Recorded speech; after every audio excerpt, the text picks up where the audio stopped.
Middle class family के गम का, दर्द का कोई अंदाजा नहीं है। फलाईदार एम्बुलेंस से चलाते थे ना, अब हमने बसें शुरू कर दी है कराची में।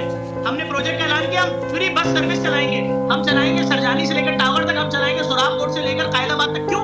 लोग पैदल सफर कर रहे हैं। जो बाप सुबह घर से 8 बजे निकलता था ऑफिस के लिए, अब 6:30 बजे निकल रहा है कि बेटा मैं 1.5 घंटे पैदल चल के जाऊंगा।